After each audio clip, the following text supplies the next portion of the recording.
Forget the rules. In a forgotten corner of the world, there is an arena forged in fire and jungle, a place where nature's worst nightmares clash in lawless combat. Here, bone-crushing strength faces flesh-dissolving venom. The speed of a desert demon challenges the royalty of the jungle. The armored gladiator stands against the shadow assassin. Each episode, a new duel. Each confrontation, a death sentence.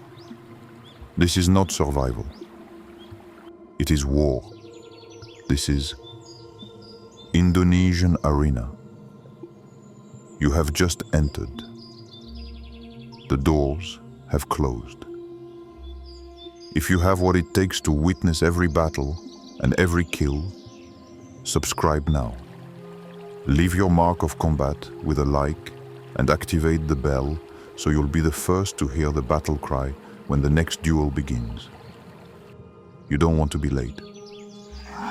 On the parched islands where it rains, the Komodo dragon is not a simple hunter.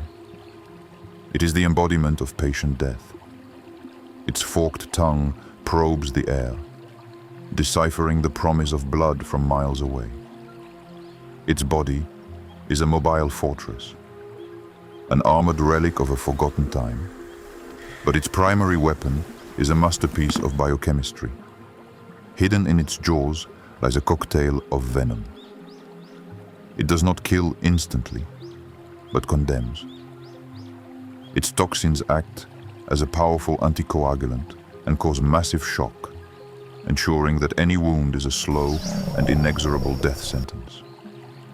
Its prey, a half-ton water buffalo, grazes with a false sense of security. The ambush is an explosion of prehistoric fury. The dragon lunges, a blur of scales and muscle, and sinks its serrated teeth into a leg. It is not a fight for dominance, it is a lethal injection. The buffalo, terrified, flees, believing it has escaped. But the real battle has only just begun. The dragon follows it unhurriedly, a patient specter who knows that its venom is already waging war from within. The colossus will fall, not from the force of the attack, but from the slow disintegration running through its veins. For the king of Komodo, hunting is not a chase. It is a chemical checkmate. In the monsoon-parched grasslands of the Lesser Sunda Islands, where sharp volcanic rocks dot the earth, an anomalous sound breaks the tropical silence. It is not the buzzing of an insect or the call of a bird. It is the dry, menacing hiss of a weapon brought from another world, the rattlesnake. This intruder has adapted. Its skin, once designed for desert sand, now perfectly mimics volcanic ash and dry grass. Its facial pits, perfect for detecting desert rodents, now track the heat of Indonesia's small tree shrews and ground birds. Its hemotoxic venom remains a masterpiece of destruction, an agent that breaks down life from within. The reptile lies coiled, confident in its camouflage and the warning of its tail. But its foreign sound has attracted the attention of a local specialist, a snake killer forged on these islands.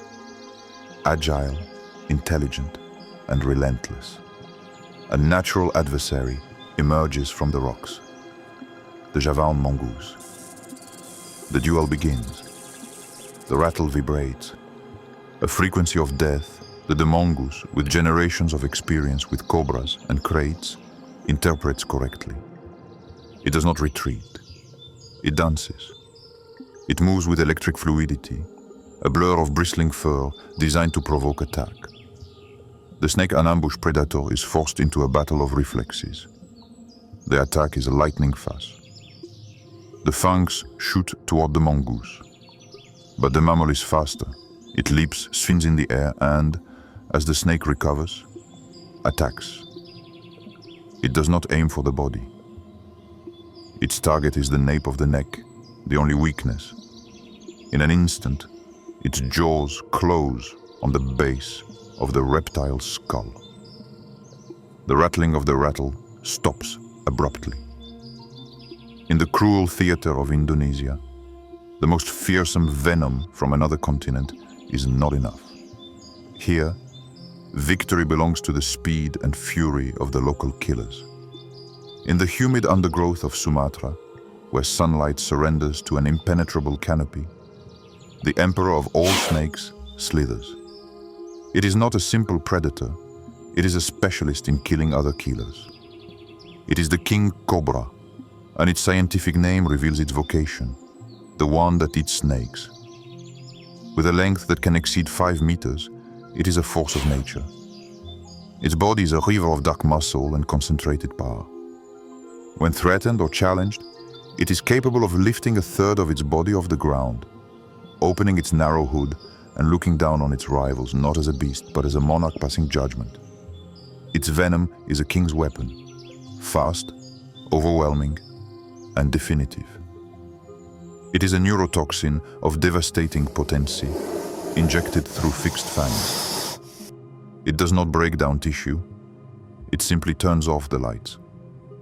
It attacks the central nervous system, causing dizzying paralysis that culminates in respiratory failure. A single bite is a royal decree of death. Its prey today is a formidable adversary, a lethal predator in its own right, a Malayan krait, whose own neurotoxin can kill a human in hours. The king cobra has tracked it by scent, cornering it at the roots of a ceiba tree. This is not a hunt. It is a duel of tyrants. The krait, smaller but incredibly venomous, coils, ready to strike. The king cobra rears up, displaying its hood, an act of pure intimidation. It is psychological warfare before the first attack. The krait lunges in a desperate attempt, but the king is faster and has greater reach. He swings to one side, dodging the attack, and counterattacks with chilling precision. His jaws close around the krait's fang. The king's venom floods his victim's system. The fight is brief. The cobra's powerful neurotoxin paralyzes the krait in less than a minute. The emperor has won. Without pause, the king cobra begins to devour its defeated rival, consuming its venom and power. In the jungles of Indonesia, many use venom to survive, but only the king uses it to reign over other venomous creatures. In the labyrinthine mangroves of Borneo, the water is a brown, opaque soup, a mirror that reflects nothing and hides everything. But beneath the surface, the ruler of this aquatic kingdom waits. It is not a hunter. It is a living trap, a primeval predator that has perfected the art of ambush over millions of years. It is the saltwater crocodile. Floating motionless, it looks like a drifting log, part of the landscape. Only its eyes and nostrils break the surface, a biological periscope connected to a 1-ton killing machine.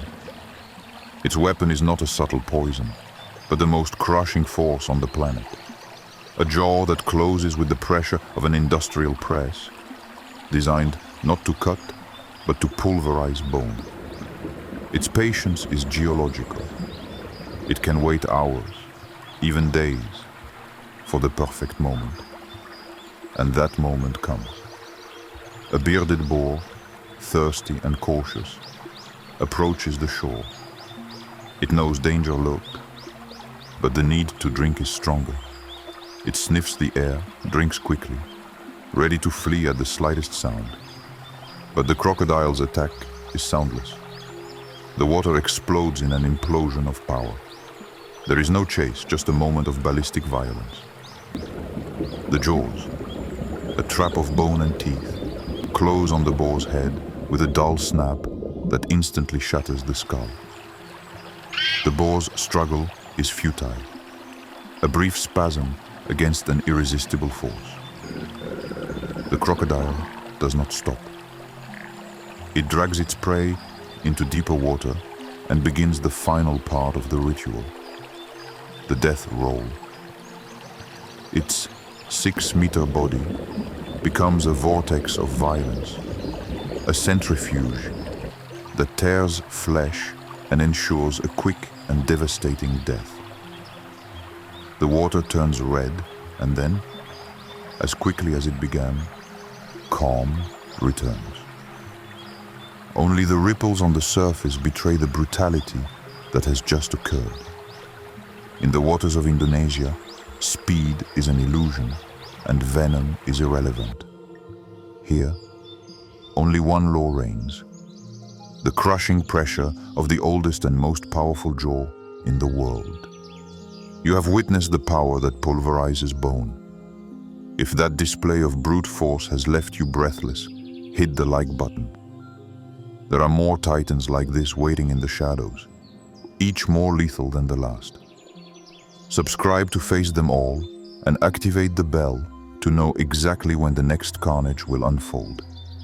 A new kind of royalty glides across the floor of the Java jungle, an usurper from a distant world.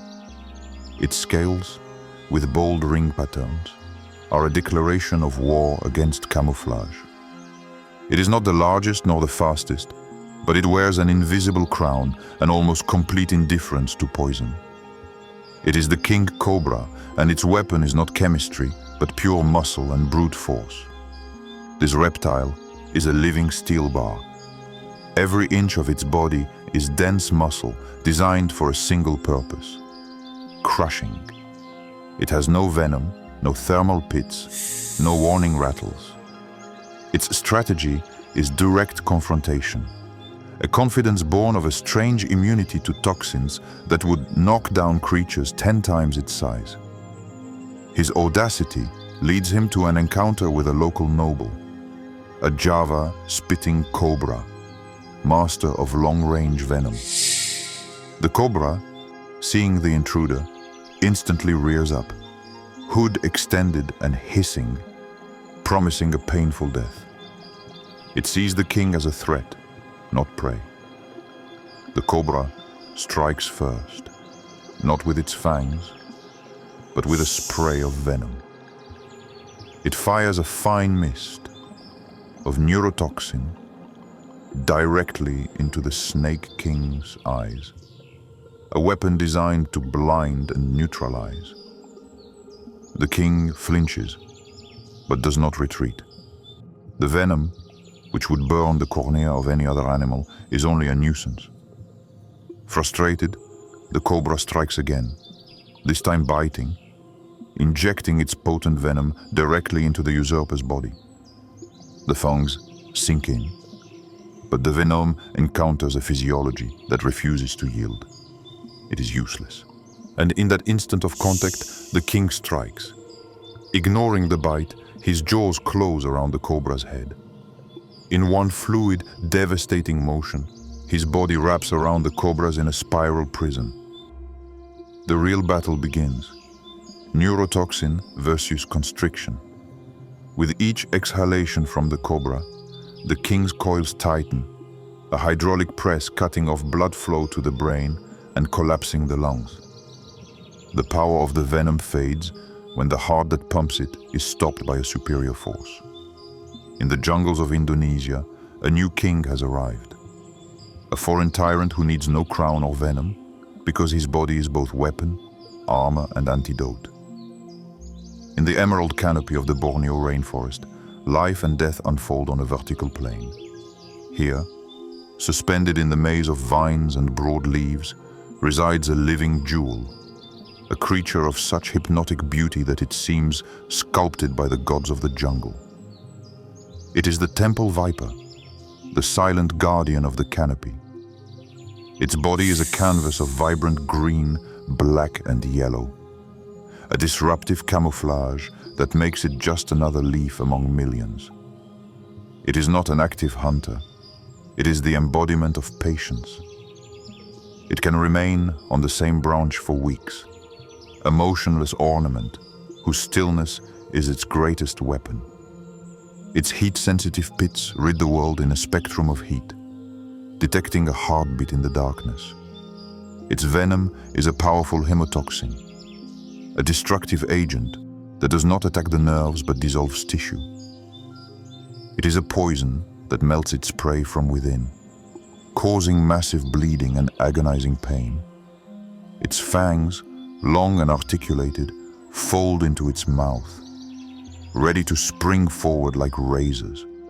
Its enemy is a master of the air, a feathered and daring acrobat, a drongo. This aggressive blackbird sees the viper not as a predator, but as an intruder in its territory. Instead of fleeing, it decides to harass it, swooping down with sharp screeches in an attempt to drive it away. The drongo lunges, a black blur of aerial fury, passing inches from the snake's head. The snake does not react, remaining coiled, a spring of death waiting to be released. The bird, emboldened, makes a slower, closer pass, looking to peck. It is the mistake the snake has been waiting for. The attack is an explosion of color and speed. In a fraction of a second, the viper lunges forward and its fangs sink into the bird's chest. The drongo retreats with a cry of surprise and pain, but the emerald kiss has already sealed its fate. It flies erratically for a few seconds before the hemotoxin collapses its system. It falls silently to the jungle floor. The viper is in no hurry. It will descend slowly later to claim its prize. In the canopy of Indonesia, the most exquisite beauty is often the most patient trap, a silent guardian whose embrace is a sentence of dissolution. Through the dense jungles of Sumatra, it is not a killer that slithers, but a force that shapes the landscape itself.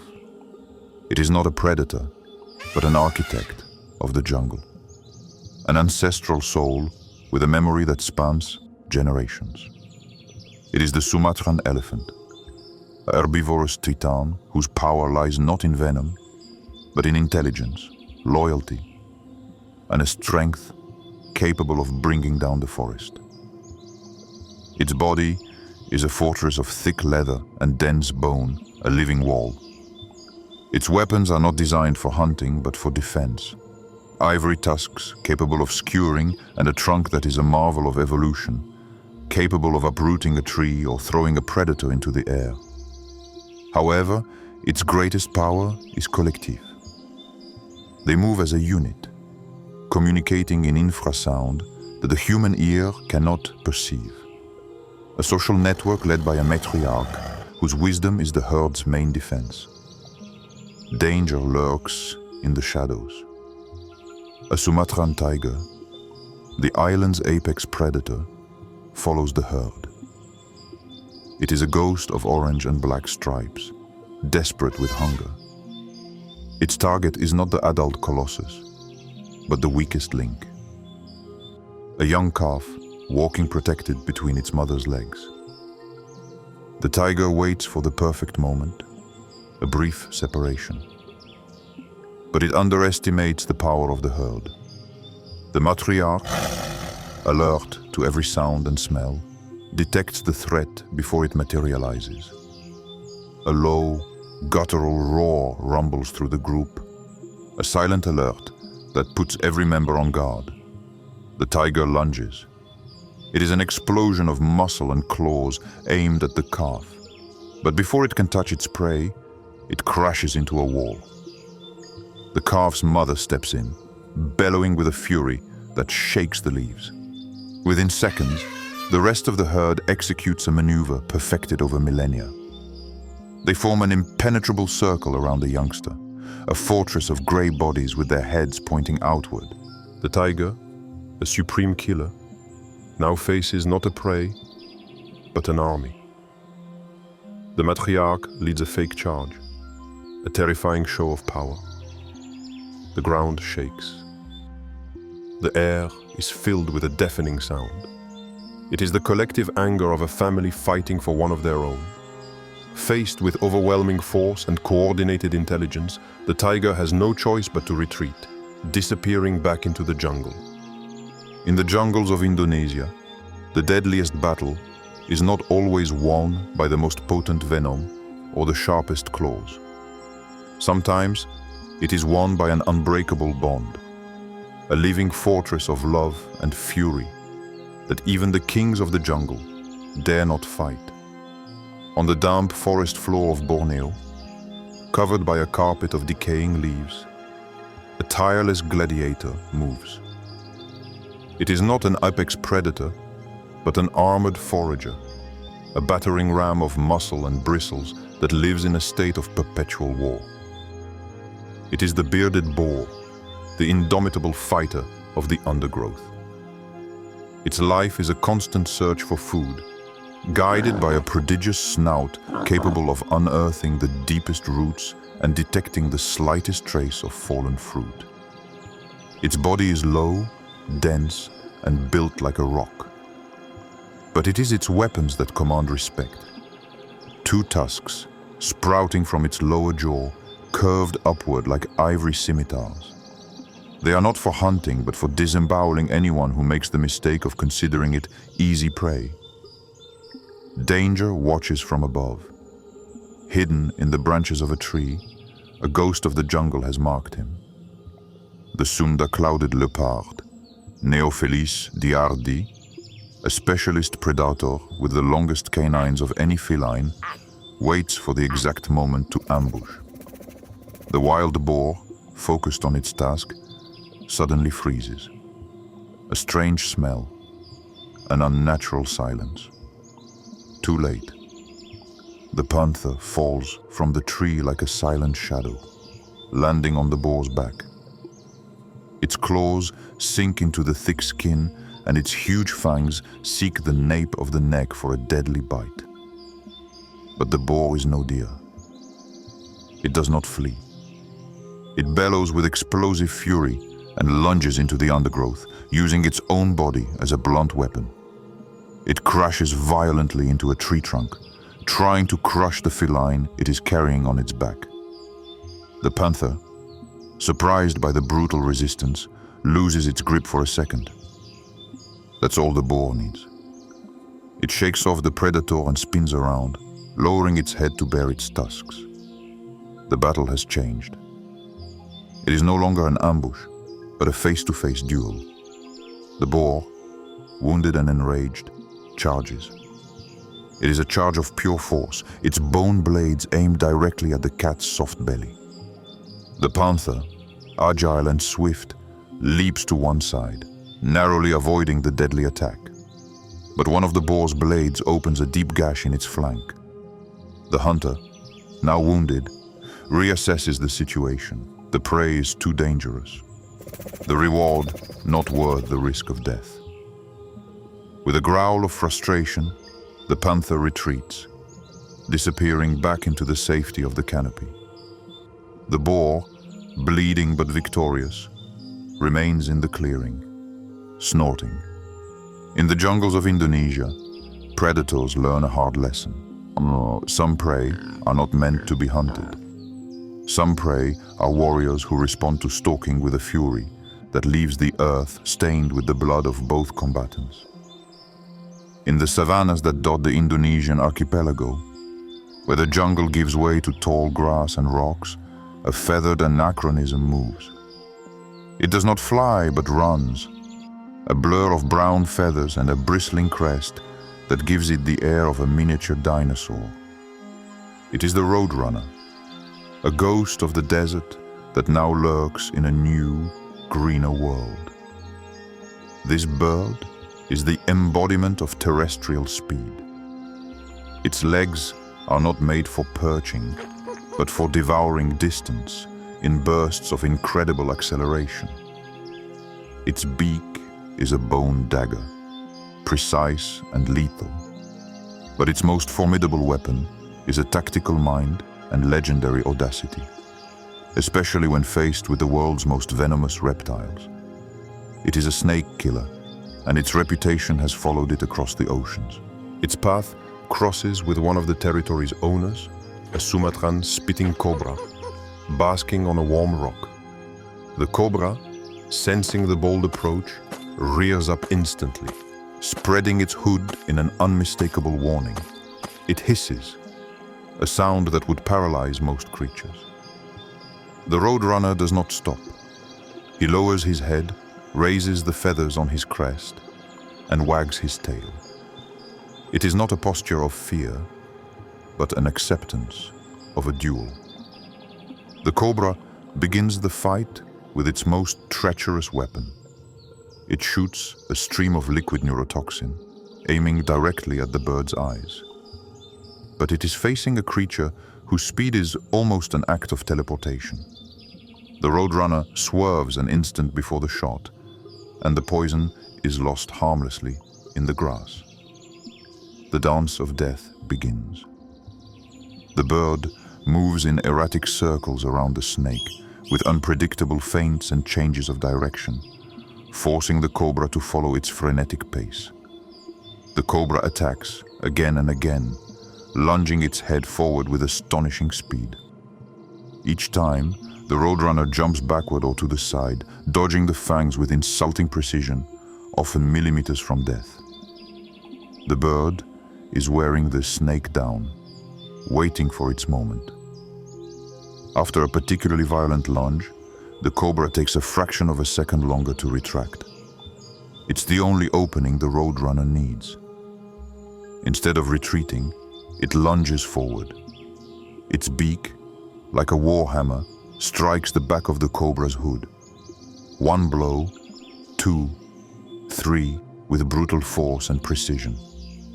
The crack of vertebrae is heard. The majestic cobra collapses, its venom useless against an enemy that was never within its reach. The desert duelist has claimed new ground. In this world of exotic poisons, a new demon of speed has arrived. A warrior who has taught the jungle that the most potent neurotoxin is no match for legs that move faster than fear itself. The arena falls silent. For now. You've seen the poison, the fury, and the blood. If you want a front row seat for the next massacre, this is your last chance. Subscribe and join our legions, like if today's fighters were worth it. And activate the combat bell, because in this jungle, peace is never an option. The dust settles on another battlefield. Blood dries on the jungle floor. One fighter has fallen, another survives, for now. Because in this green hell, victory is just a respite in an endless war. There is always a new challenger. There is always a new battle. The only question is, who will be the next to enter the arena? And who will be the next to be wiped out? The hunt never ends.